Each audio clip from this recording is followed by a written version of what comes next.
Allô? Vous m'entendez?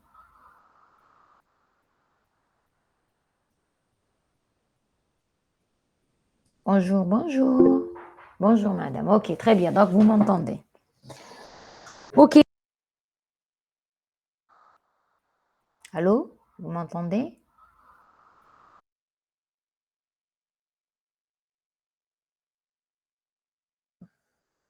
Donc, je disais, la séance d'aujourd'hui, normalement, elle devait se faire en site, mais comme il y avait les rattrapages, l'administration nous a demandé de faire d'enseigner online cette journée.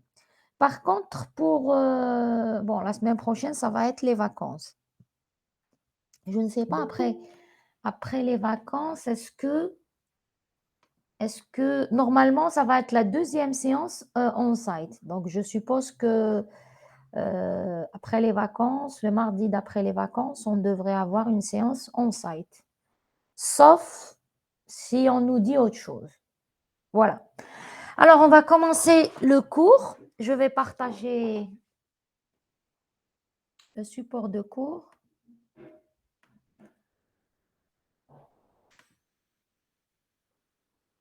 Voilà. Donc, la séance passée, on avait commencé.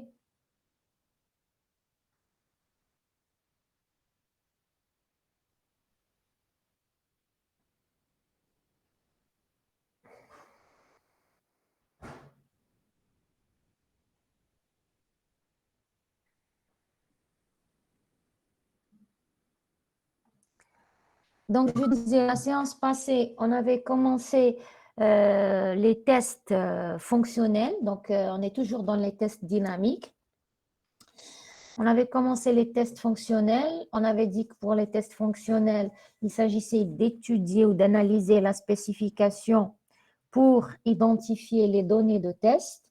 On avait vu qu'il y avait plusieurs techniques pour le faire. Parmi ces techniques, l'analyse partitionnelle des domaines de définition des données en entrée.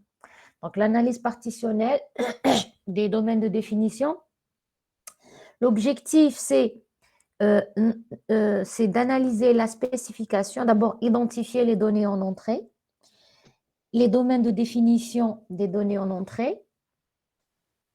Donc, grâce à la spécification, il s'agira d'identifier les données en entrée, c'est-à-dire quelles sont les données qu'on va injecter, les domaines de définition de ces données en entrée. Ensuite, définir les classes d'équivalence valides et invalides pour chaque donnée en entrée, affiner les classes d'équivalence associées à ces données en entrée donc on avait dit, première chose, une fois qu'on a identifié les données en entrée, définir le domaine de définition, affiner les classes d'équivalence par rapport aux spécifications, sélectionner des représentants de chaque classe d'équivalence, définir les tests valides et les tests invalides. Je rappelle que le nombre de tests valides était le produit cartésien des représentants valides pour chaque donnée en entrée, alors que le nombre de tests invalides, c'était la somme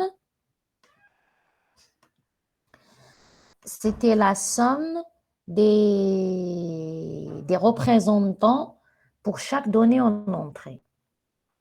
Et là, c'est-à-dire on a le nombre et on peut construire ensuite les données de test associées.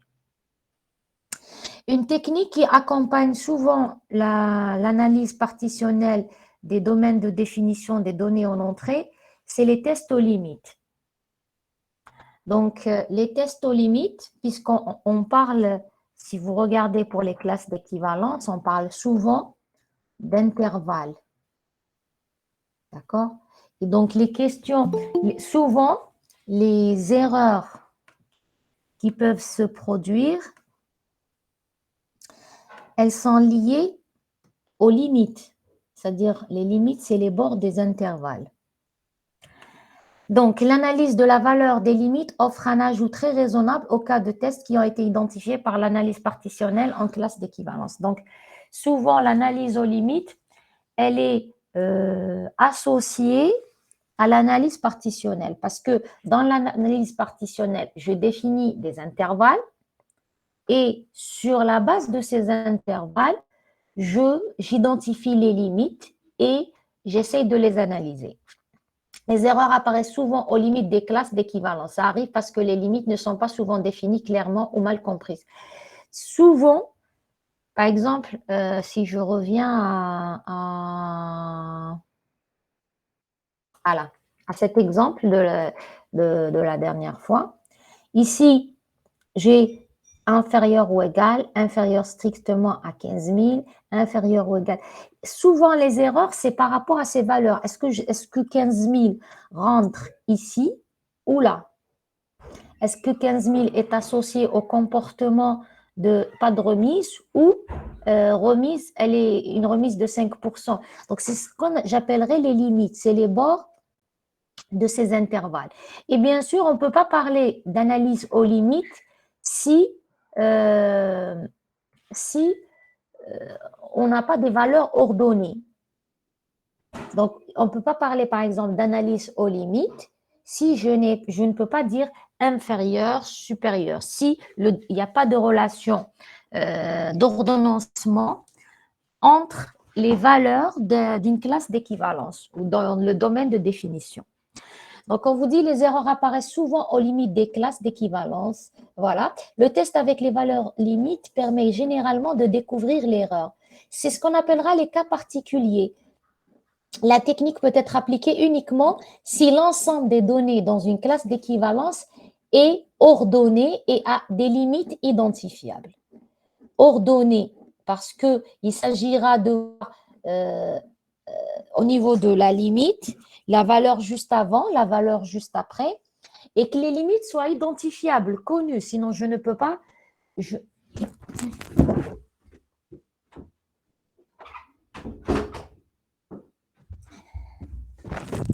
Désolée. Sinon, je ne peux pas décider de la valeur qui vient avant et de la valeur qui vient après. Donc, comment on va définir, tout comme on avait vu comment définir les classes d'équivalence dans l'analyse partitionnelle, on va définir comment traiter, comment faire les traitements aux limites. Donc, on vous dit, on s'intéresse aux bornes des intervalles partitionnant les domaines des variables d'entrée. Donc, on s'intéresse souvent, on suppose, partant du principe que les données en entrée ou les classes d'équivalence contiennent des intervalles, donc des valeurs où j'ai des valeurs ordonnées. L'analyse aux limites ne peut pas s'appliquer sur des classes d'équivalence où je ne peux pas parler d'ordonnancement. Donc, on vous dit pour chaque intervalle, on garde les deux valeurs correspondant aux deux limites et les quatre valeurs correspondant aux valeurs des limites plus ou moins le plus petit delta possible. Donc, si ma classe d'équivalence, c'est l'intervalle allant de 3 à 15, qui sont des entiers, donc je vais prendre comme valeur de test ou comme représentant, en plus des représentants qu'on avait définis dans l'analyse partitionnelle. Donc, pour l'analyse partitionnelle, on définit toujours des valeurs généralement au centre de l'intervalle. Après, je rajoute d'autres représentants qui vont être, par exemple, ici, j'ai l'intervalle 3, 15 inclus. Donc, je vais prendre 3, je vais prendre 15, je vais prendre les valeurs aux limites plus ou moins le plus petit delta. Dans les entiers, le plus petit delta, c'est 1. Donc, pour 3, 3 plus 1, 4. 3 moins 1, 2. Pour 15, 15 plus 1, 16. 15 moins 1, 14. Et j'aurai donc des valeurs qui vont être 3, 15, 2, 4, 14 et 7. Qui vont être de nouveaux représentants pour la classe d'équivalence n allant de 3 à 15. Donc ici, 3, 15, 4 et 14 vont être des valeurs valides parce qu'elles sont à l'intérieur de l'intervalle. 2 et 16 vont être des valeurs invalides ou de représentants invalides. Si la variable maintenant appartient à un ensemble ordonné, c'est-à-dire j'ai un ensemble, ils sont ordonnés, il y a une relation d'ordre entre les valeurs de cet ensemble. On choisit le premier, le second, l'avant-dernier et le dernier. Donc, moins 7, 2, 3, 157, 200. J'ai moins 7, 2, 157 et 200. Si une condition d'entrée spécifie un nombre de valeurs définies, les cas de test à partir du nombre minimum et maximum de valeurs et des tests pour les nombres de valeurs hors limite invalides. Vous avez un fichier d'entrée qui contient 1 à 250 enregistrements. On va produire un cas de test. Donc, j'ai un représentant avec 0, 1, 255 et 256. Donc, l'objectif réellement, c'est quand j'ai, comme ça, j'ai partitionné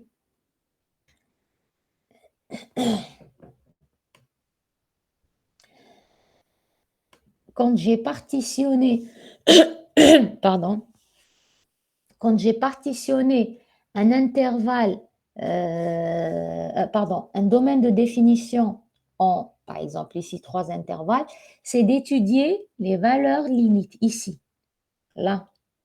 Ça, c'est le représentant généralement qu'on prend dans le 50 000, c'est une valeur que je prends comme représentant dans l'analyse partitionnelle. Si je veux rajouter une analyse aux limites, je vais prendre ici 100 999 et je pourrais même prendre 100 001 et même chose ici. C'est-à-dire je prends la valeur de la limite, une valeur avant, une valeur après. Alors, le test aux limites,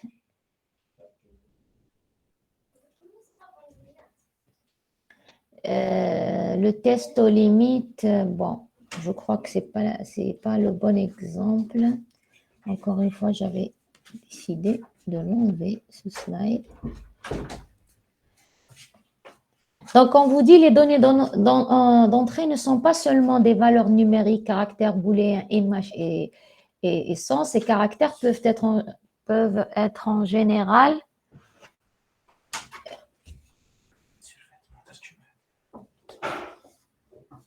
une seconde, hein, je reviens.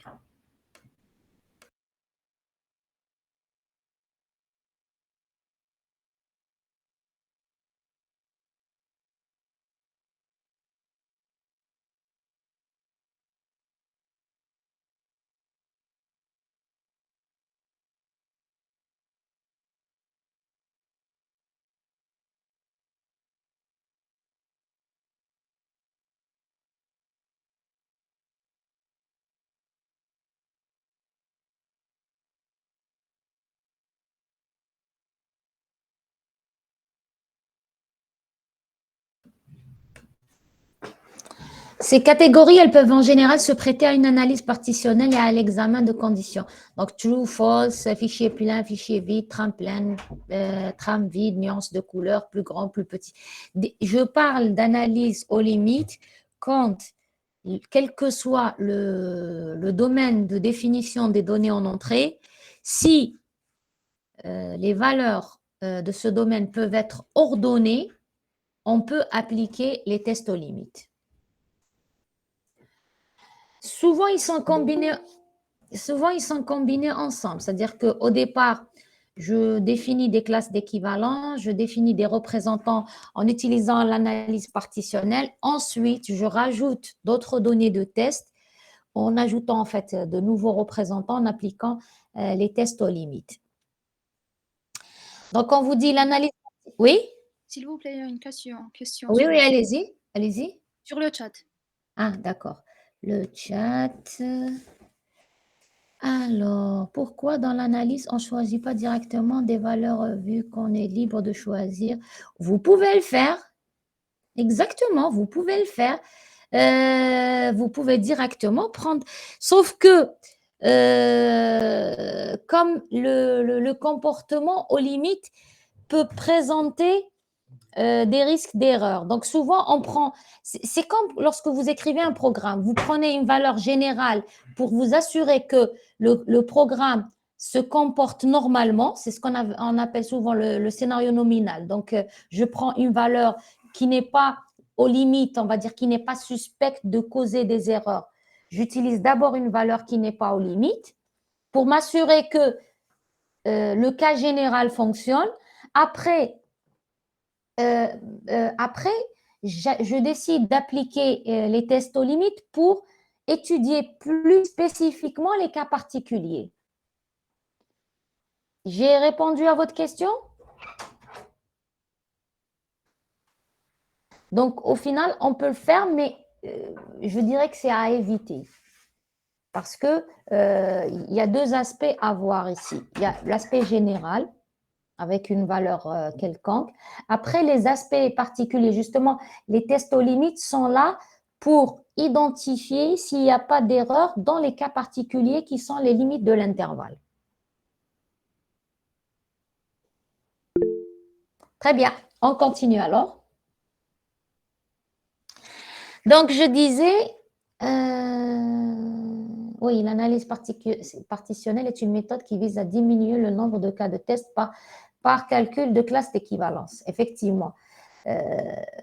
Alors qu'on est dans un domaine de définition des données en entrée qui peut être infini, l'analyse partitionnelle me permet de définir un nombre fini de représentants pour chaque classe d'équivalence, donc un nombre fini de jeux de tests valides et invalides.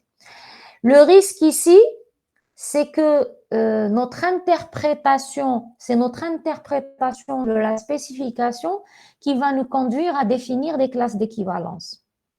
Donc, on vous dit l'importance du choix des classes d'équivalence. Donc, on peut être dans une interprétation de la spécification qui ne va pas nous aider à trouver les bugs. Parce que, contrairement, par exemple, aux tests structurels, où les données de test, on va dire, elles sont définies sur une base technique qu'on peut même automatiser. C'est-à-dire que je définis un critère de couverture, je définis un ensemble de chemins qui respectent ce critère de couverture et je définis ensuite les données de test associées. Donc, je suis sûre que les données de test que j'ai définies permettent de faire les chemins de contrôle, donc les exécutions que j'ai identifiées. J'ai choisi les exécutions que j'ai identifiées. Avec l'analyse partitionnelle, j'interprète une spécification.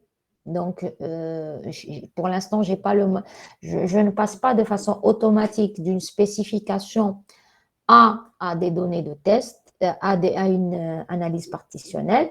Donc, selon mon interprétation des classes d'équivalence. Donc, le choix des conditions d'entrée aux limites est une heuristique solide. Heuristique, ça veut dire une règle de base. Hein. C'est-à-dire, le fait, ça paraît logique de se dire, en plus des données générales, il est important d'étudier les cas particuliers qui sont les valeurs aux limites. Donc, c'est pour ça qu'on vous dit, c'est une heuristique solide, c'est-à-dire qui a fait ses preuves, qui est bonne, de choix de données d'entrée au sein des classes d'équivalence. Donc, cette heuristique n'est pas utilisable qu'en présence de relations d'ordre sur la donnée en entrée considérée. Donc, je ne peux pas, encore une fois, appliquer les tests aux limites si les données en entrée, s'il n'y a pas de relation d'ordonnancement entre les valeurs d'une donnée en entrée. Donc, le test aux limites produit à la fois des cas de test nominaux et de cas de test et de robustesse hors intervalle. Si vous regardez ici, l'exemple que j'avais pris, les tests 3, 15, 4 et 14 sont des tests à l'intérieur de l'intervalle, donc c'est des valeurs valides. 16 et 2 sont des tests hors intervalle, donc c'est des valeurs non valides. Donc, en fait, pour la question que vous aviez posée tout à l'heure, je peux me dire, il suffit de prendre directement des valeurs de test aux limites. Mais, encore une fois,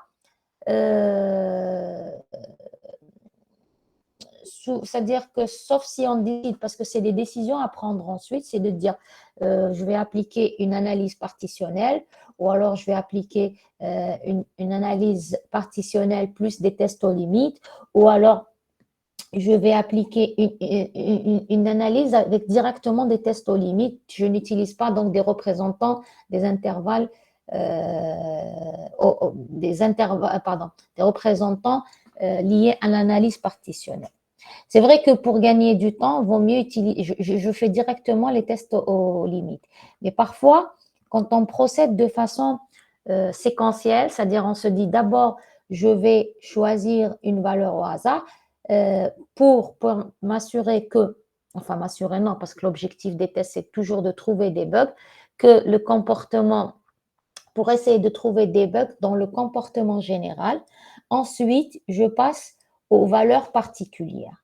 Mais rien ne vous interdit, comme j'ai vu une remarque dans le chat, juste après, quelqu'un a répondu, je pense qu'on peut les prendre, effectivement. C'est-à-dire, puisque normalement, toutes les valeurs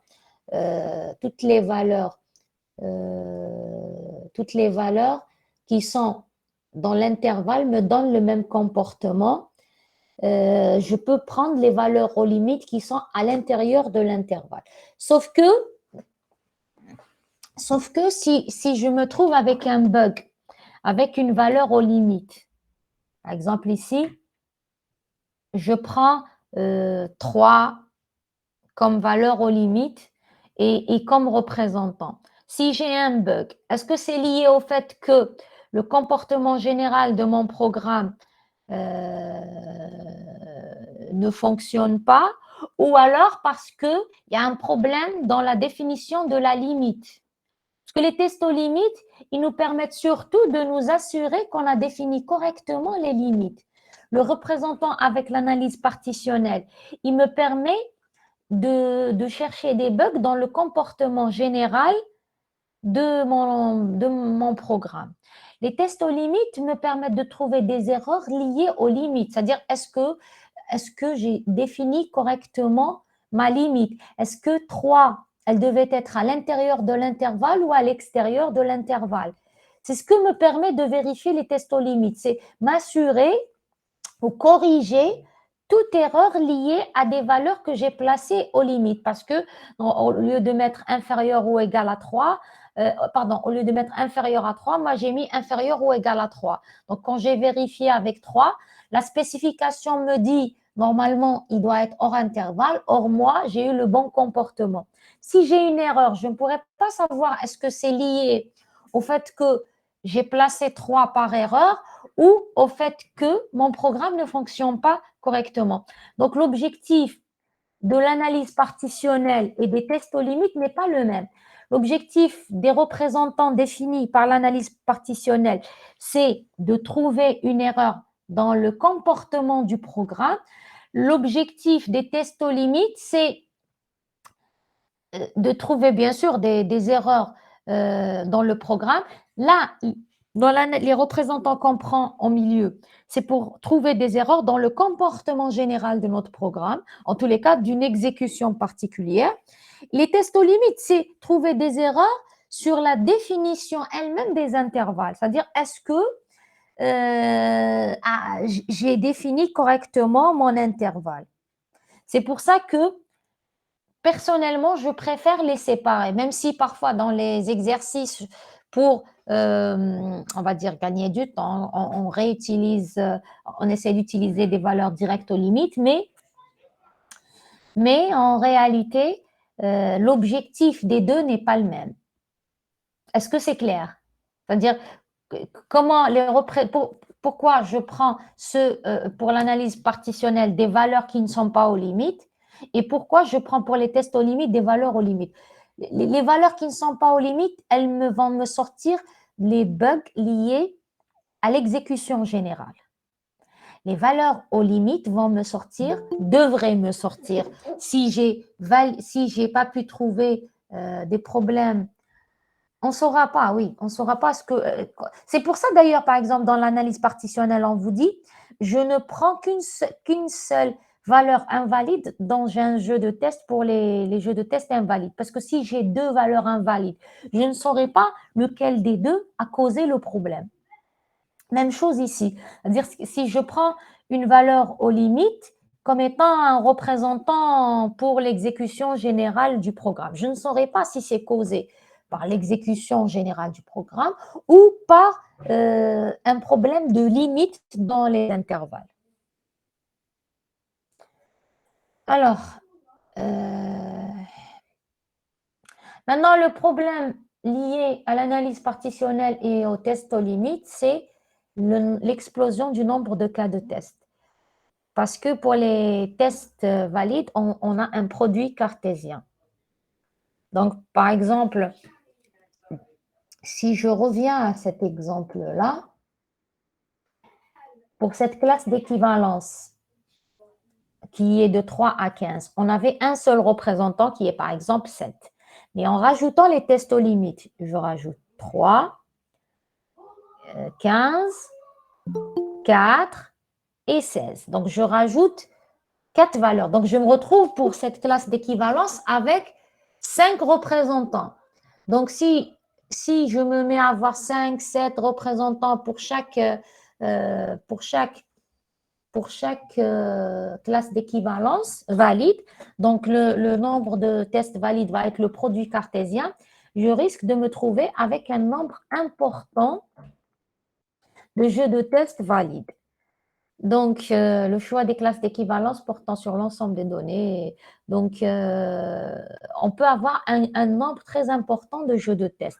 Et c'est pour ça que, alors je devais avoir un slide. Après, on verra des techniques qui nous permettent, on avait vu déjà, on en avait parlé déjà la séance passée. Voilà. On avait dit que parfois, il faut réduire le nombre de jeux de test parce qu'on peut avoir un nombre très important.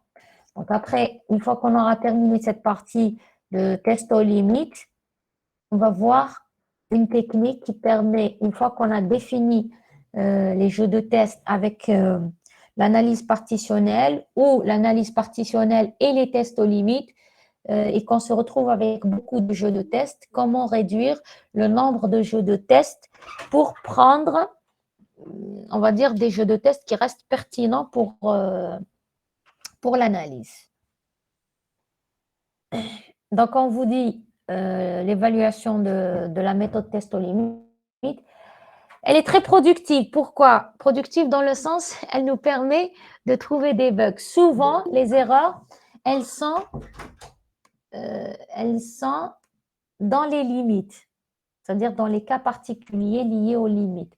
Donc, parce qu'on vous dit le comportement du programme aux valeurs limites est souvent pas, ou soit il est pas suffisant, il est souvent pas suffisamment examiné. Donc, les erreurs vont principalement se nicher au niveau des limites. Donc, c'est pour ça que les tests aux limites est une méthode très productive parce qu'elle me permet très souvent d'identifier les erreurs que j'ai incluses dans mon programme. Parce que souvent, elles sont là. Le comportement général du programme, il y a moins de risques d'avoir des erreurs dans le comportement général que dans les cas particuliers. D'ailleurs, vous pouvez le remarquer dans vos programmes que vous avez déjà écrits en algorithmique, etc. C'est-à-dire que la forme générale, vous arrivez souvent à la trouver, mais vous oubliez les cas particuliers, vous oubliez de prendre en charge les cas particuliers. Donc, couvre l'ensemble des phases de test. On peut l'utiliser dans les tests unitaires d'intégration, de conformité, de régression. Donc, l'inconvénient, c'est le caractère parfois intuitif et subjectif de la notion de limite. Donc, comme on avait dit pour l'analyse partitionnelle, ce qui a été dit pour l'analyse partitionnelle s'applique sur les tests aux limites. C'est-à-dire que c'est notre interprétation de la spécification qui va nous permettre d'identifier les classes d'équivalence, qui va nous permettre d'identifier les cas de test, qui va même nous permettre, pas seulement d'identifier, mais de lister les classes d'équivalence, notamment pour les classes d'équivalence invalides. C'est-à-dire on peut se retrouver avec beaucoup ou pas assez de classes d'équivalence invalides si on n'a pas correctement envisagé tous les cas possibles, tous les cas d'erreur possibles associés à un programme. Alors, on va faire un petit exercice concernant les tests aux limites ou l'analyse partitionnelle. L'essentiel. Supposons que nous élaborons un compilateur pour le langage basique. Un extrait des spécifications précises. L'instruction for n'accepte qu'un seul paramètre en tant que variable auxiliaire. Son nom ne doit pas dépasser 2 caractères non blancs. Après le signe égal est précisé aussi une borne supérieure et une borne inférieure. Les bornes sont des entiers positifs et on place entre eux le mot-clé to. Déterminer par analyse partitionnelle des domaines d'entrée, le cas de test à produire pour l'instruction for. Donc, je vous laisse réfléchir 2 minutes. Donc, analyse partitionnelle, il s'agit de définir les données en entrée, définir le domaine de définition des données en entrée, ensuite appliquer la spécification pour affiner les classes d'équivalence, définir les représentants de chaque classe d'équivalence et enfin calculer le nombre de jeux de test valides et invalides et définir les jeux de test valides et invalides. Allez-y, je vous laisse 5 minutes et je reviens.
Alors, on peut reprendre? Une seconde, une seconde. Je vais...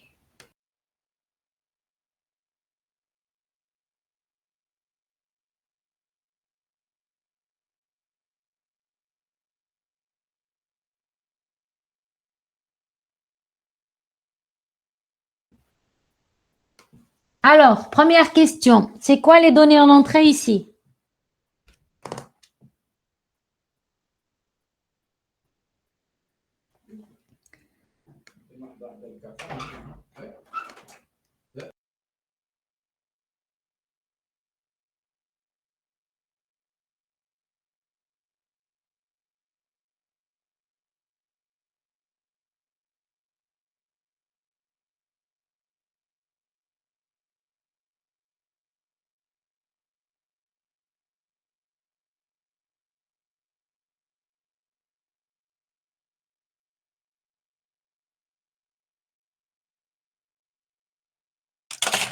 Alors, données en entrée, le nom de la variable, les deux entiers, structure et domaine. Alors, données en entrée, le nom de la variable et deux entiers, non. Autre proposition?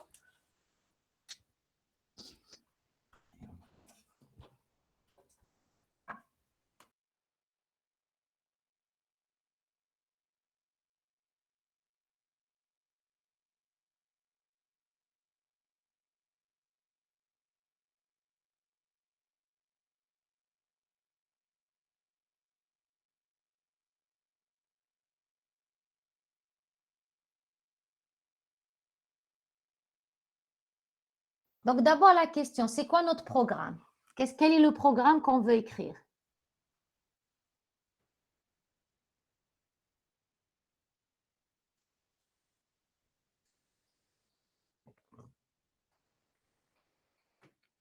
C'est quoi le programme qu'on veut écrire?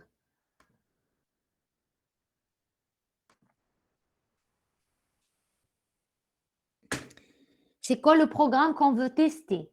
Donc, on veut écrire un programme et le tester en utilisant l'analyse partitionnelle. C'est quoi le programme qu'on va tester?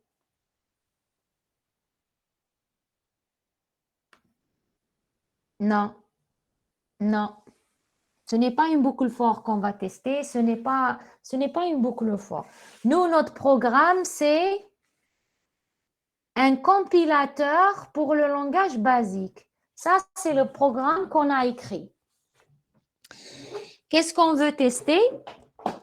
L'autre programme qui est un compilateur pour le langage basique. Donc, bon, il est vrai que dans la série de TD, jusque-là, on avait vu des fonctions unitaires. D'accord? Des fonctions unitaires pour un programme. Ici, le programme qu'on veut écrire, c'est un compilateur. Maintenant, qu'est-ce qu'on donne à un compilateur en entrée?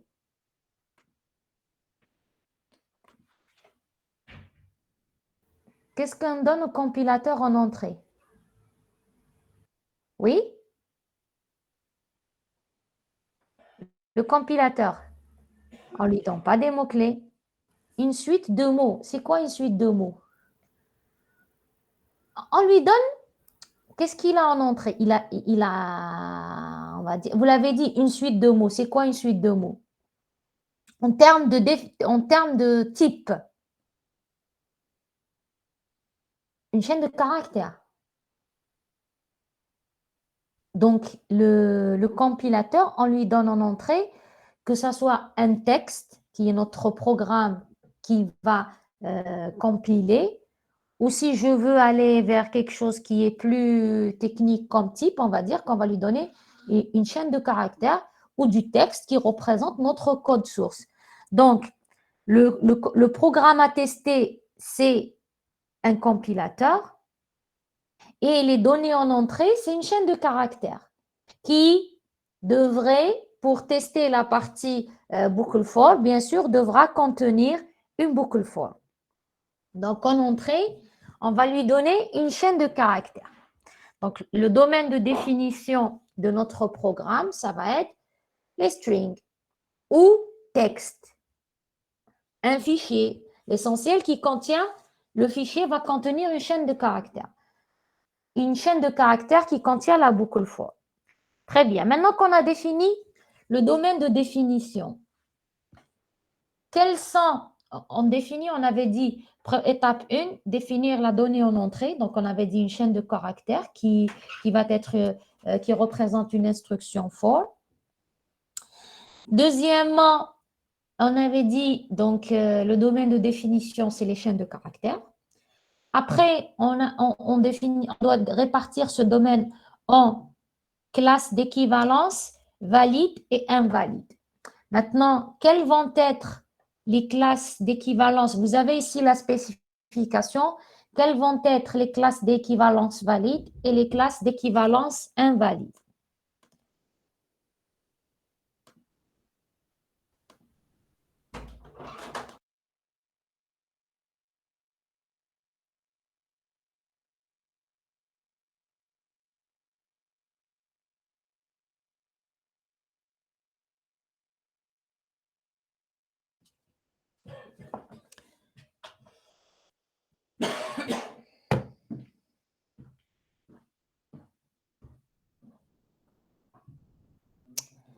Alors, des propositions pour les classes d'équivalence valide et invalide?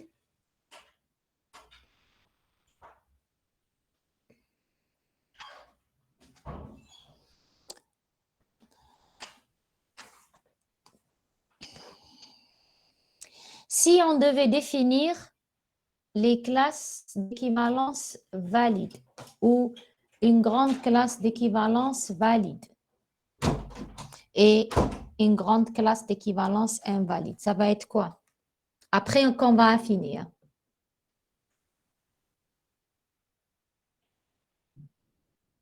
For strings on double.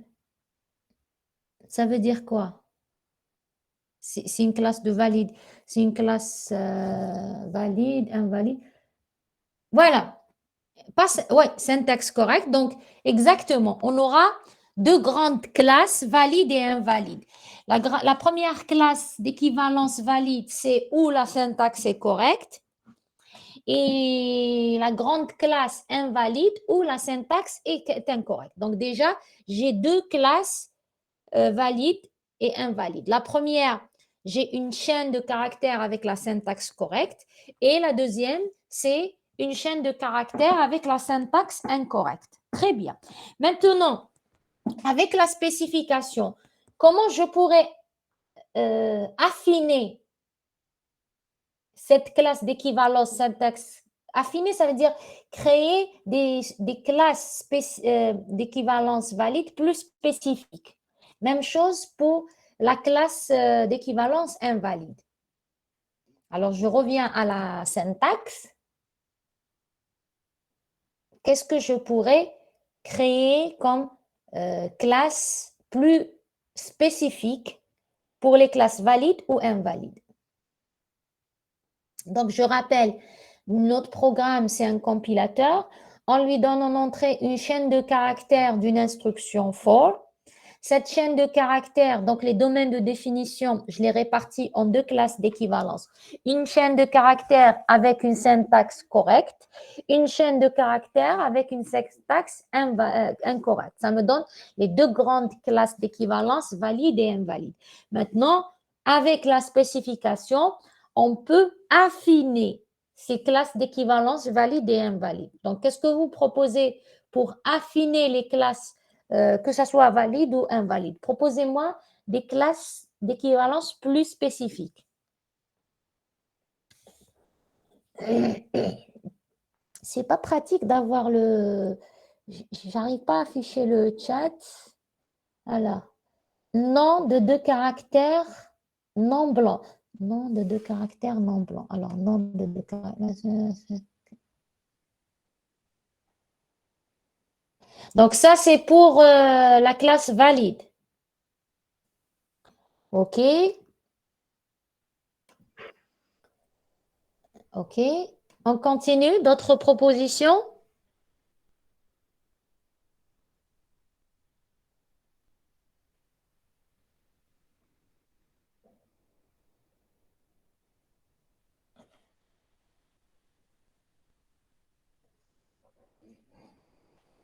Alors, je vais voir si vous avez noté quelque chose sur le chat. Oui, sinon c'est invalide.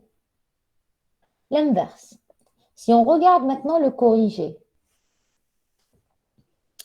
qu'est-ce qu'on a? Le cas nominal. For A égale 1 to 10, cas nominal. Ça représente la classe valide où j'ai une chaîne de caractères qui contient une instruction for correct. J'ai même chose, égalité des bornes. For A égale 10 to 10, c'est une classe de spécification, classe d'équivalence valide, où les deux bornes sont égales. Après, la troisième de caractère pour la variable, oui, c'est-à-dire que là, je fais varier la taille des variables. Que je prenne une ou deux, ça reste des classes valides. Donc ici, j'ai trois classes valides. La première, j'ai la variable avec une seule taille et la borne inf inférieure à la borne sup. Deuxième cas, j'ai le caractère avec deux caractères. Ensuite, alors pour ma part, je pense que deux caractères pour la variable, c'est inutile. Ça rentre dans le cas nominal, c'est-à-dire que ça ne change rien au comportement. Les classes d'équivalence définissent un comportement, le même comportement. Que je donne une seule un seul caractère ou deux caractères à ma variable, le chemin d'exécution de mon programme ne change pas. Donc, pour ma part, je n'aurais pas ajouté ce cas. Donc, c'est pour ça que je disais, il y a beaucoup d'interprétations dans la spécification. Mais par contre, là où il y aura beaucoup à dire, c'est dans les classes d'équivalence invalide. Je reviens à la spécification. Donc, on vous dit, j'ai un seul paramètre. Déjà, on vous met en gras un seul paramètre. Donc, si je mets deux paramètres, c'est une erreur. Après, on vous dit, ne doit pas dépasser de caractère non blanc. Ça veut dire que soit je mets 0 paramètre, donc aucun caractère. Je mets deux paramètres, c'est-à-dire au-delà d'un seul paramètre. Et je mets un paramètre avec trois caractères. Ce sont des erreurs, trois erreurs différentes. Après, on vous dit aussi la borne supérieure et une borne inférieure. Les bornes sont des entiers positifs. Donc, si je mets des bornes si je mets une des deux bornes qui n'est pas un entier positif, donc ça peut être un entier négatif, ça peut être un réel, ça peut être une chaîne de caractères. Ensuite, j'ai une borne inf et une borne sup. Ça veut dire que souvent, ça va être interprété comme étant la borne inf est inférieure ou égale à la borne sup. Donc, si je mets une borne sup inférieure à une borne inf, et on vous dit, et on place entre les deux le mot-clé tout. Donc, si j'oublie le mot-clé tout, c'est aussi une erreur. Donc, je me retrouve ici avec, j'ai deux variables, alors que l'énoncé dit un seul paramètre. Là, j'ai mis deux paramètres. Deuxième erreur. Donc, on nous dit, le paramètre doit avoir un ou deux caractères. Donc, j'ai mis trois caractères. Ensuite, on me dit, alors, la borne inf sup est inférieure à la borne inf. Ici, la variable manquante, parce que ici, on vous dit une seule variable, donc de la taille entre 1 et 2. Donc, je peux prendre une taille égale à 0, donc la variable manquante, ou je peux mettre une variable avec trois caractères, aussi erreur. Ensuite, on nous a dit il fallait que les bornes inf et sup soient des entiers positifs. Donc là, par exemple, que je prenne décimale, que je prenne entier négatif, que je prenne chaîne de caractères, ce sont toutes la même erreur. Et ici, on me dit il faut qu'il y ait un tout, donc j'ai oublié de mettre le tout. Donc finalement, je me retrouve avec 2 à 3 classes d'équivalence valides selon l'interprétation. Moi, j'aurais mis 2. Et je me retrouve avec 1, 2, 3, 4, 5, 6, 7 classes d'équivalence invalides. Chacune me génère une erreur particulière. Et en fait, pour ces deux variables, borne inf décimale et borne sup décimale, j'aurais pu avoir plusieurs types d'erreurs. Parce que soit le message une donnée en entrée invalide me générera une donnée en entrée invalide me générera un message particulier. C'est-à-dire que finalement, qu'est-ce que j'appellerais des exécutions différentes? Ça veut dire des messages pour les valeurs invalides, des messages différents. Donc, si par exemple, moi, je décide que quelle que soit la valeur saisie pour la borne inf et la borne sup, tant que ce n'est pas un entier positif, j'affiche un seul message qui est « ceci n'est pas un entier positif ». Donc, j'aurai deux classes d'équivalence. Un premier qui dit « la borne inf n'est pas un entier positif ». Le deuxième, ici, qui dit « la borne sup n'est pas un entier positif ». Maintenant, si je veux aller, par exemple, je veux avoir des comportements plus spécifiques, c'est-à-dire si je saisis une chaîne de caractères, je dirais la borne inf ne peut pas être une chaîne de caractères, mais un entier positif. Si je saisis un réel, le message me dira un réel, la borne inf ne peut pas être un réel, là, mais un entier positif. Là, j'ai plusieurs messages différents, ça me donnera plusieurs classes classes d'équivalence différentes. Mais la question, est-ce que c'est pertinent? Est-ce que c'est utile? C'est-à-dire qu'il suffit d'avoir un message qui dit que je saisisse un réel, que je saisisse du texte, que je saisisse un entier négatif. Si le message est le même, la borne inf doit être veuillez corriger par exemple, la borne inf doit être un entier positif. Donc là, j'aurai un seul message d'erreur concernant la valeur que j'ai rentrée pour la borne inf. Même chose pour la borne sup. Et là, je me retrouve avec 7 classes d'équivalence invalides que j'ai pu interpréter ou identifier à partir de cette spécification. Bien sûr, ici, comme je n'ai qu'une seule donnée en entrée, qui est la chaîne de caractères qui représente l'instruction for, chaque représentant, parce que ça, c'est les classes d'équivalence, et ça, c'est les représentants des classes d'équivalence. Donc, par exemple, la première classe d'équivalence, c'est l'ensemble des variables qui ont des caractères. J'ai pris l'exemple ou le représentant de l'instruction for AA égale de 2 à 7. Après, j'ai une classe d'équivalence. Ici, je ne peux pas, ce n'est pas des intervalles, je ne peux pas les lister, mais je ne peux pas les définir de façon explicite. Les domaines de définition de chaque classe d'équivalence, je vais les définir de façon implicite. Pourquoi? Je ne peux pas écrire toutes les... ce n'est pas un intervalle, c'est une définition implicite qui dit que la classe d'équivalence, alors 1, 2, 3, 4, la classe d'équivalence 4 représente l'ensemble des chaînes de caractères d'instruction for qui respectent la syntaxe de l'instruction for, sauf pour la variable qui va être manquante. Donc, ça peut être for égale 1 à 5, for égale 2 à 7. Tout ça, c'est l'ensemble des chaînes de caractères qui contiennent l'instruction for, qui est correcte, puisqu'on dit, je vous ai dit, pour les classes d'équivalence invalides, toujours choisir un seul problème à créer dans le jeu de test. Donc, c'est des classes, c'est des phrases correctes, sauf que la variable, elle est manquante. Et ensuite, je prends un représentant qui va être lui-même ma donnée de test, puisque j'ai une seule donnée en entrée. Donc, il n'y a pas de somme ou de produit cartésien, puisque j'ai une seule donnée en entrée qui est la chaîne de caractères de l'instruction for. Des questions sur cet exemple? C'est bon? Madame, Oui. dans l'exemple de variable manquante, il va Oui. prendre égal 1 comme premier paramètre, parce qu'on n'a pas précisé que le premier paramètre contient seulement des lettres. Oui, vous avez raison. Donc ici, l'erreur ne sera pas variable manquante, c'est borne inférieure manquante. oui, ça veut dire. Alors, caractère ici.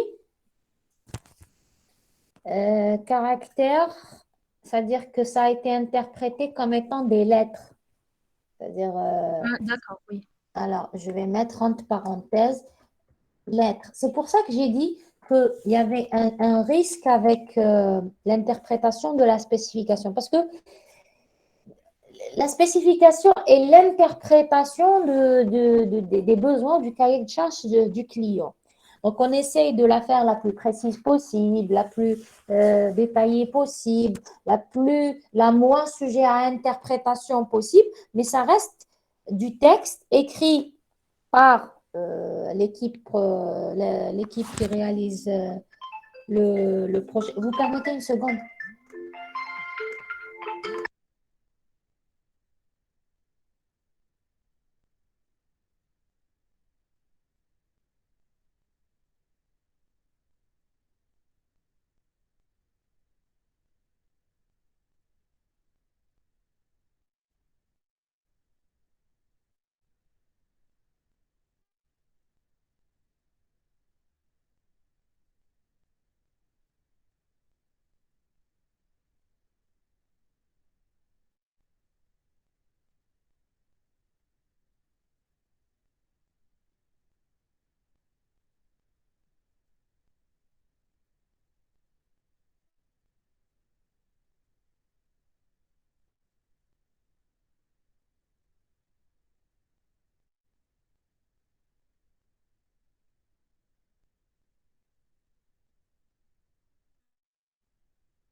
Je pense, oui, on mettra par exemple la borne f égale 0.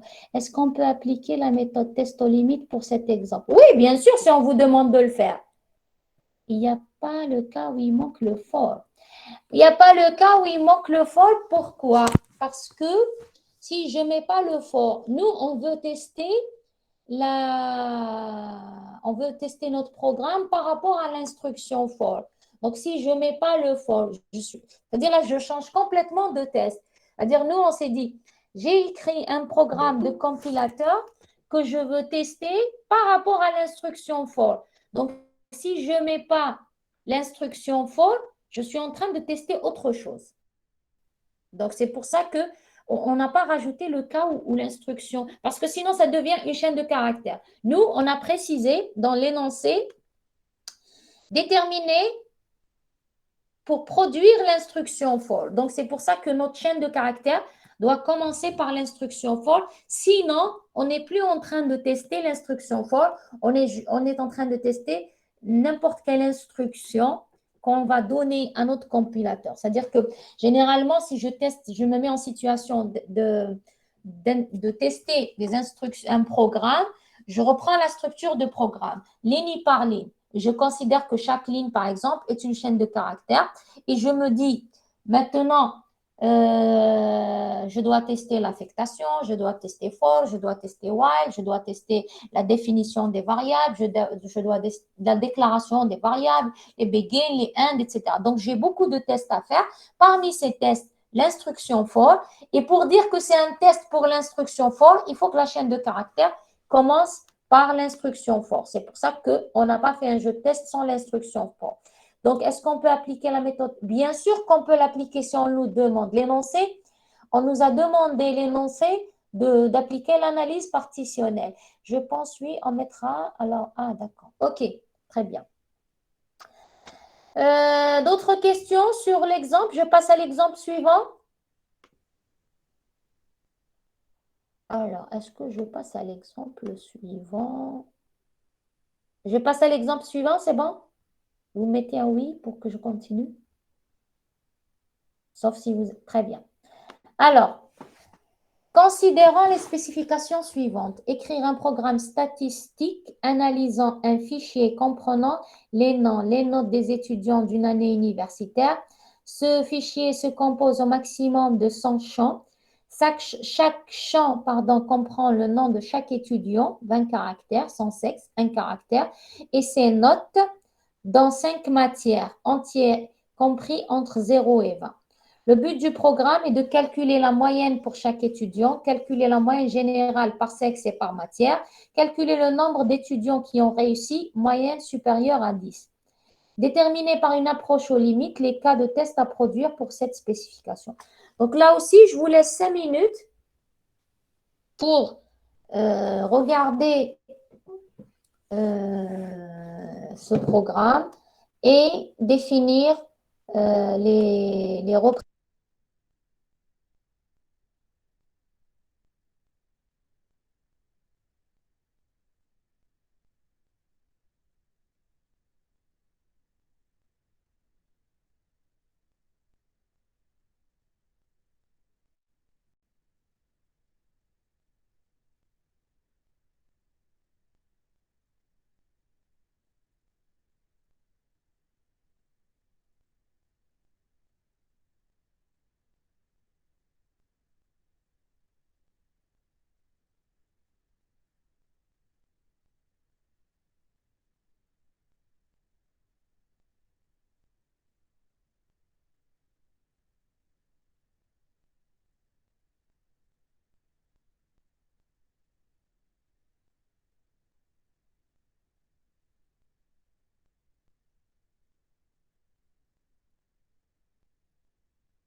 Donc, qu'est-ce que j'ai en entrée ici?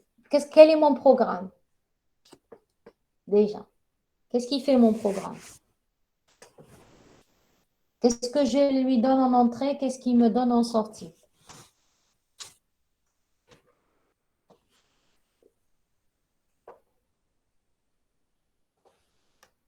N'hésitez pas à désactiver vos micros pour répondre à la question. D'accord? Donc, qu'est-ce que j'ai, mon programme? Qu'est-ce que je lui donne en entrée? Qu'est-ce qu'il me donne en sortie?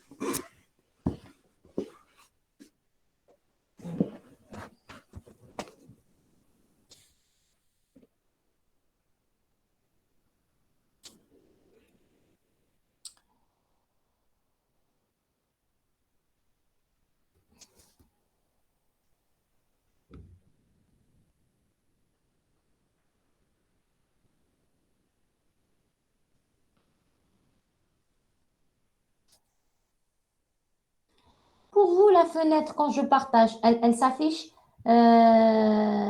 devant, elle s'affiche ici. Ah, j'ai finalement... Alors, comme ça, je peux en même temps présenter, en même temps voir vos commentaires. Alors, en entrée, non. Alors, mais ça reste très petit. Je ne sais pas comment avancer après.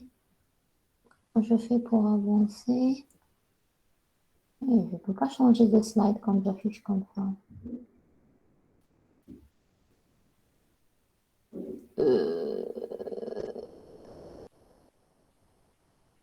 Est-ce que vous arrivez toujours à voir la présentation?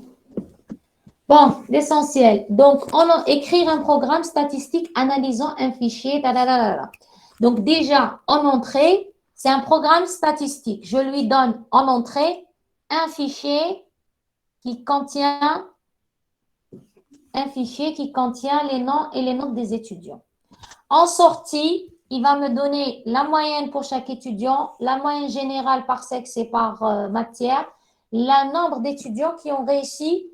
Donc, en entrée, on a un fichier. Donc, la donnée en entrée ici, c'est le fichier qui contient le nom et les notes des étudiants. Nous, pour l'analyse partitionnelle et le test limite, on ne s'intéresse pas aux sorties et à ce que fait le programme.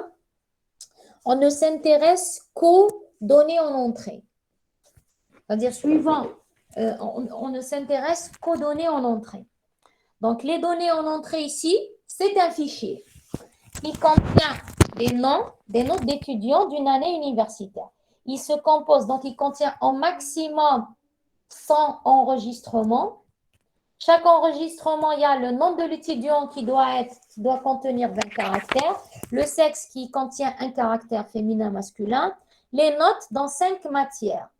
Donc, pour chaque étudiant, j'aurai aussi 5 notes qui sont entre 0 et 20. Donc, c'est ça la donnée en entrée. Donc, la donnée en entrée, la donnée en entrée valide. C'est un fichier qui contient entre 0 et 1 champ. Chaque champ, qui contient pour chaque champ un nom d'étudiant qui contient entre 1 et 20 caractères, un caractère pour le sexe, 5 notes, chaque note est comprise entre 0 et 20. Donc, c'est ça, la classe d'équivalence valide. Tout ce qui ne respecte pas ça, c'est la classe d'équivalence invalide. Après, donc, les données obtenues par les tests aux limites. Donc, si mes données valides sont un fichier qui contient entre 0 et 100 enregistrements. Ensuite, on a pour le nom d'un étudiant, il est compris pour le nom de chaque étudiant, il est compris entre 0 et 20 caractères. Le sexe, c'est un caractère. On a 5 notes et on a chaque note entre 0 et 20. Donc, si je définissais les données aux limites,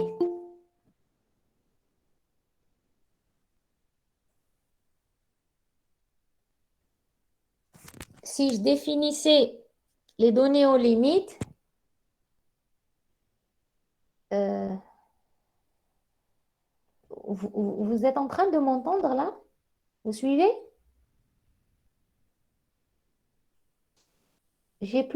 D'accord, parce que j'ai eu plus de commentaires, je me suis dit que c'est peut-être un problème. Donc, je disais, pour la première classe d'équivalence, c'est-à-dire le fichier valide entre 0 et 100.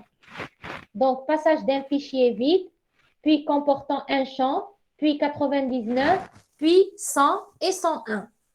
La valeur moins 1 n'ayant pas de sens dans ce cas. C'est-à-dire, je ne peux pas avoir, une valeur moins 1. Parce que là, on a considéré que la limite était 0. De 0 à 100. Si je considère la limite comme étant de 1 à 100, parce que si je donne, j'aurai d'autres limites, bien sûr. Donc, un fichier vide, ça veut dire 0. Si ma limite, c'est entre l'intervalle 0 fermé et 100 fermé, ça me donnera les valeurs moins 1, 0, 1, 99, 100 et 101. Comme moins 1 n'a pas de sens, j'aurai 5 valeurs. Maintenant, si je prenais l'intervalle de 1 à 100, le 0, j'aurais les valeurs. C'est pour ça que je disais que c'est une question d'interprétation. J'aurais eu des valeurs, le 1, le 2, le 99, 100, et puis 0 et 101 comme étant les valeurs invalides. Après, pour le cas du nom de l'étudiant, on a le nom de l'étudiant, même chose. Si je considère que le nom de l'étudiant, c'est de 1 à 20 caractères. Donc, je prends un caractère et puis je prends l'ensemble vide, un nom avec des caractères avec 19, 20 et 21. Donc, si je prends comme 0 ma valeur, ça va être 0, 1, puisque moins 1 n'a pas de sens. Ensuite, pour le 20, je vais prendre 20, 19 et 21. Si je prends mon intervalle comme étant l'ensemble des caractères de 1 à 20, ce qui paraît plus logique, je prendrai 1, 2 et 20 et 19 comme étant des valeurs valides et 21 et 0 comme étant des valeurs invalides. Ensuite, on avait dit, pour le code du sexe, on avait dit un seul caractère.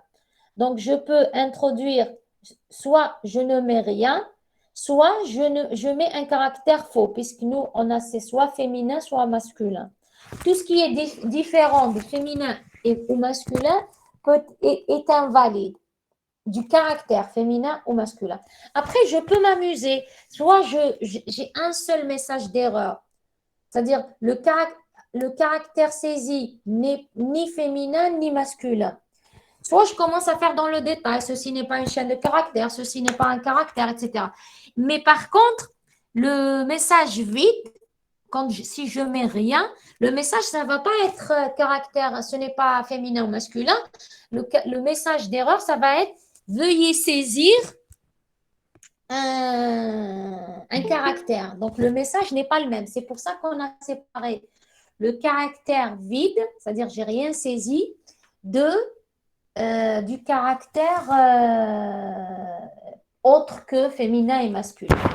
Ensuite, on vous a dit qu'il faut 5 notes. Donc, 5 notes. Donc, on vous dit ici pour les tests aux limites, avoir un étudiant sans aucune note et un étudiant avec plus de 5 notes. Donc, parce que moi, je dois avoir 5 précisément. Donc, soit je lui donne aucune note, soit je mets plus de 5 notes. J'aurais pu aussi, comme test d'erreur, ça dépend après de l'interface, saisir que 2 ou 3 notes sur les 5. Parce que dans l'énoncé, on ne nous dit pas ces notes dans 5 matières. Est-ce qu'on accepte de saisir que 3 matières sur 5? C'est flou. Donc, généralement, c'est des questions qu'on affine, hein, dans le cas réel, en disant s'il saisit 3, qu'est-ce qui se passe? Est-ce qu'on va demander, on va afficher un message, vous avez oublié de saisir 2 notes, ou alors on permet des notes entre 1 et 5, c'est-à-dire que certains étudiants n'ont pas 5 notes, mais des notes 5, ils peuvent avoir 2 ou 3 ou 4 notes à la place de 5. Et pour le dernier point, pour certains champs, les notes ne doivent pas être des nombres entiers, mais des caractères, des réels, plusieurs décimales, des nombres négatifs ou des notes supérieures à 20. Donc, pour les notes, puisqu'on vous dit, un entier compris entre 0 et 20. Là, on peut imaginer facilement 2 messages d'erreur. Le premier, si c'est un entier qui n'est pas entre 0 et 20. Donc, le message, ça va être la note doit être entre 0 et 20. Si ce n'est pas un entier positif, là, le message d'erreur va être la note doit être un entier positif entre 0 et 20. Ou alors directement, si je mets quel que soit ce qui a été saisi, qui n'est pas une note entre 0 et 20, le message d'erreur va être la note doit être un entier positif entre 0 et 1. Si j'ai un seul message quel que soit ce que j'ai saisi pour les notes. Donc, à ce moment-là, j'ai une seule classe d'équivalence. Si j'affine mes messages, par exemple, si c'est un entier positif, le message va être, la note doit être entre 0 et 20. C'est-à-dire, par exemple, si je saisis une note au-dessus de 20, le message d'erreur va être, la note doit être inférieure ou égale à 20. Par contre, si je saisis autre chose qu'un entier positif, là, le message va être, la note doit être un entier positif. Donc là, je me retrouve avec deux messages, donc deux classes d'équivalence différentes et de représentants, bien sûr, différents. Alors, des questions, donc les données de test aux limites doivent être passées indépendamment, les erreurs peuvent se compenser. On l'avait dit pour les tests, les données de test invalides, toujours avoir une seule erreur ou une seule valeur invalide dans un jeu de test ou dans un représentant. Ici, même chose, on a une seule donnée en entrée qui est notre fichier qui contient toutes les valeurs. Donc, quand je vais tester, par exemple, une fois, je donne un fichier avec une valeur, avec une note supérieure à 20. Un fichier avec, c'est-à-dire à chaque fois, je crée, pour chaque donnée en entrée, je n'ai qu'une seule erreur ou donnée invalide. Il est déconseillé, par exemple, de donner dans un même fichier un nombre, par exemple, un nombre d'étudiants vide et une note inférieure supérieure à 20. Le message d'erreur, on ne saura pas s'il correspond au nom de l'étudiant vide ou à la note. Donc, c'est pour ça qu'on l'avait dit, même pour l'analyse partitionnelle, toujours lorsque vous donnez des jeux de test invalides, il faut inclure une seule, on va dire une seule erreur injectée dans la donnée de test. Pas plusieurs parce que ça peut prêter à confusion pour l'interprétation des messages qu'on a obtenus. Donc, ceci clôture notre partie analyse partitionnelle. Donc, pour la séance prochaine, je vais juste l'introduire. Qu'est-ce qu'on va faire? On va voir la méthode pour le test combinatoire. On appelle ça la méthode pairwise. Quel est l'objectif de la méthode pairwise? L'objectif, c'est quand on a un nombre de jeux de test important, on définit une technique qui nous permet de réduire le nombre de jeux de test. Donc, si je regarde ici, cette interface qui a l'air simple, donc, qu'est-ce que j'ai? J'ai 1, 2, 3, 4, 5, 6, 7, 8, 9, 10, 11, 12 checkbox. 12 checkbox qui peuvent avoir la valeur vraie ou faux. D'accord? Et une list box qui peut avoir 3 valeurs possibles. Donc, le field shading, on peut saisir et sélectionner 3 valeurs possibles. Donc, les possibilités de test qu'on peut avoir ici, elles sont égales à 2 fois 2 à la puissance 12 fois 3. Pourquoi? Parce que je peux cocher cette case et avoir toutes les autres cases décochées avec la première valeur ici saisie. Je garde cette case cochée, celle-ci cochée, les autres pas cochées et la première valeur sélectionnée. Donc, les combinaisons possibles de toutes les configurations, c'est-à-dire des cases cochées, non cochées et des items sélectionnés dans le field shading, on a 12 288 jeux de test.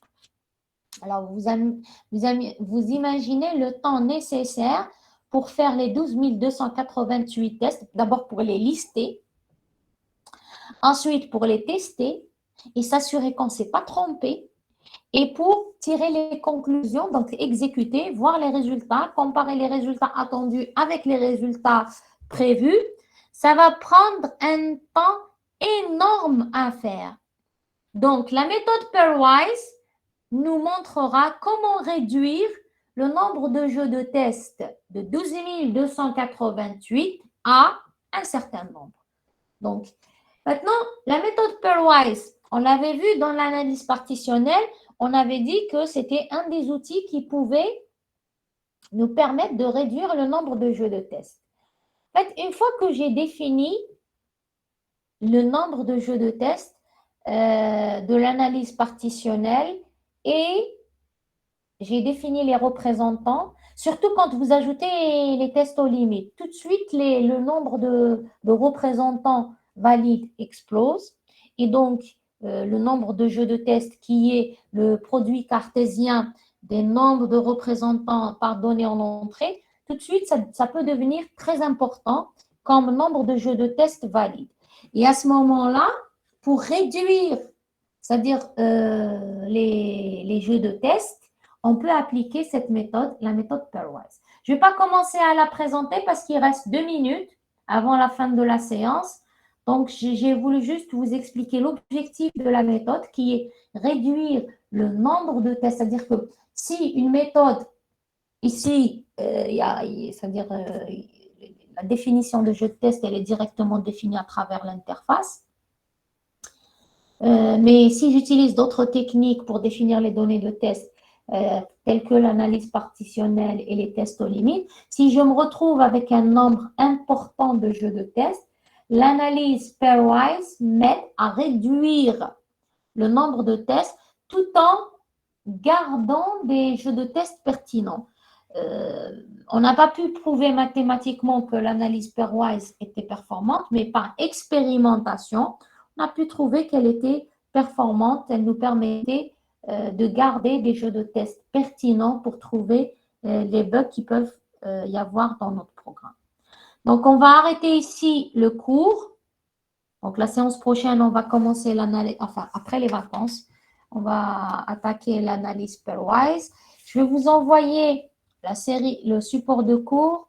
Le délégué, si vous pouvez me rappeler, ça serait bien parce que je risque d'oublier. Le support de cours et la série de TD pour les exercices à préparer pour la prochaine séance après les vacances. Parce qu'après les vacances, on va entamer directement la nouvelle série. On arrête ici. Je vous laisse 5 minutes pour respirer et on reprend avec le TD. D'accord? Sauf si vous avez des questions, bien sûr. Alors, donc, on peut diminuer.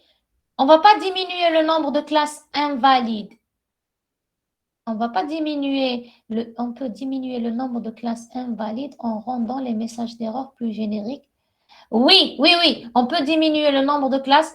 Oui, mais ça peut, les messages d'erreur, ils existent pour aider l'utilisateur. Parce que les messages d'erreur, généralement, ils sont définis avec la gestion des exceptions. Parce que les messages d'erreur, ils sont générés lorsqu'on injecte des données invalides.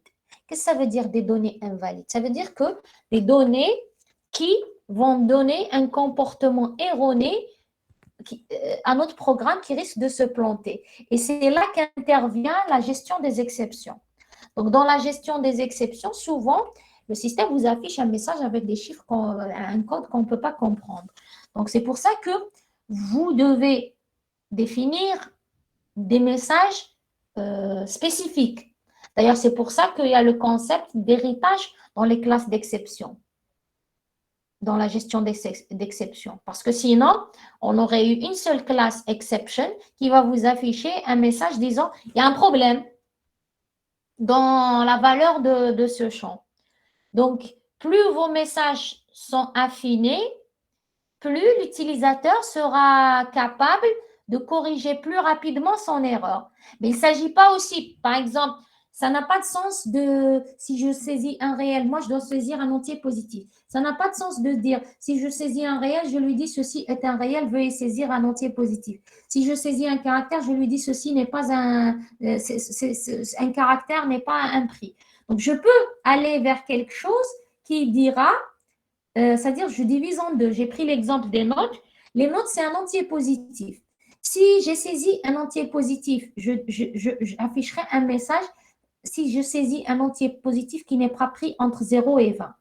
Donc, forcément supérieur à 20. Là, le message va être, la note doit être inférieure ou égale à 20. Mais si je saisis autre chose qu'un entier positif, que ce soit un entier négatif, que ce soit un réel, que ce soit une chaîne de caractères, que ce soit n'importe quoi, là, je peux afficher un message pour dire la note doit être un entier positif, compris entre 0 et 20. Mais je peux aussi décider d'avoir un seul message, même si c'est un entier positif supérieur à 20, un seul message qui dit la note doit être un entier positif compris entre 0 et 20. Et là, pour tous les cas invalides de la note d'un étudiant, je vais afficher le même message et donc j'aurai 2 classes d'équivalence. Donc, c'est des décisions qu'on va prendre sur les messages à afficher qui vont nous permettre, c'est des choses qui doivent être définies dans la spécification. Si vous vous rappelez, quand on avait vu dans le cas de l'étude de cas, la description des cas d'utilisation, on avait défini les traitements d'exception. Et bon, on n'a pas été dans le détail de décrire ensuite les messages associés à chaque exception, mais nous, on doit le faire dans la spécification. C'est-à-dire, on doit le faire, mais ça peut ne pas être fait. Donc, c'est pour ça que je dis c'est sujet à interprétation. Plus votre spécification est détaillée avec tous les messages d'exception, etc., moins le programmeur aura à se poser des questions et l'implémentation sera, il y aura moins de risques d'erreur lors de la conception et même lors de la programmation. Parce que souvent, hormis les erreurs de saisie dans la programmation, c'est-à-dire, là, je ne parle pas du cas où j'ai des développeurs incompétents qui ne savent pas programmer. Hein. On n'est pas dans ce cas. On part du principe qu'on a des ressources qualifiées pour faire le travail qu'on leur a demandé, ils ont été recrutés sur CV, etc. Donc, on met de côté le fait que par incompétence, les erreurs dues à l'incompétence. Donc, qu'est-ce qu'il nous reste? Il nous reste les erreurs de saisie ou les erreurs d'interprétation. C'est-à-dire, il a mal compris la spécification ou la spécification n'était pas assez claire, donc il y avait des problèmes, il y avait des portes d'interprétation ou des erreurs de saisie, j'ai oublié, c'est-à-dire les erreurs de saisie. Des fois, je voulais écrire quelque chose, j'ai écrit autre chose. C'est des choses aussi qui arrivent parce qu'on est des êtres humains, on peut oublier, on peut se tromper, etc. Bon, on peut aussi avoir des gens incompétents qui peuvent, mais généralement, c'est-à-dire pour réduire les erreurs dues à l'incompétence, on choisit des éléments sur CV. Et la formation continue de nos éléments augmente ou réduit les risques d'erreurs dues à de la compétence, à l'incompétence de nos éléments. Donc, en tous les cas, le message d'erreur, plus il est précis, plus l'utilisateur final saura ce qu'il doit faire pour l'erreur de saisie qu'il a faite lorsqu'il utilise le logiciel, sans pour autant rentrer dans des détails inutiles et superflus. Voilà. Donc, je vous laisse encore une fois, j'avais dit, je vous laisse 5 minutes pour respirer et on reprend le TD.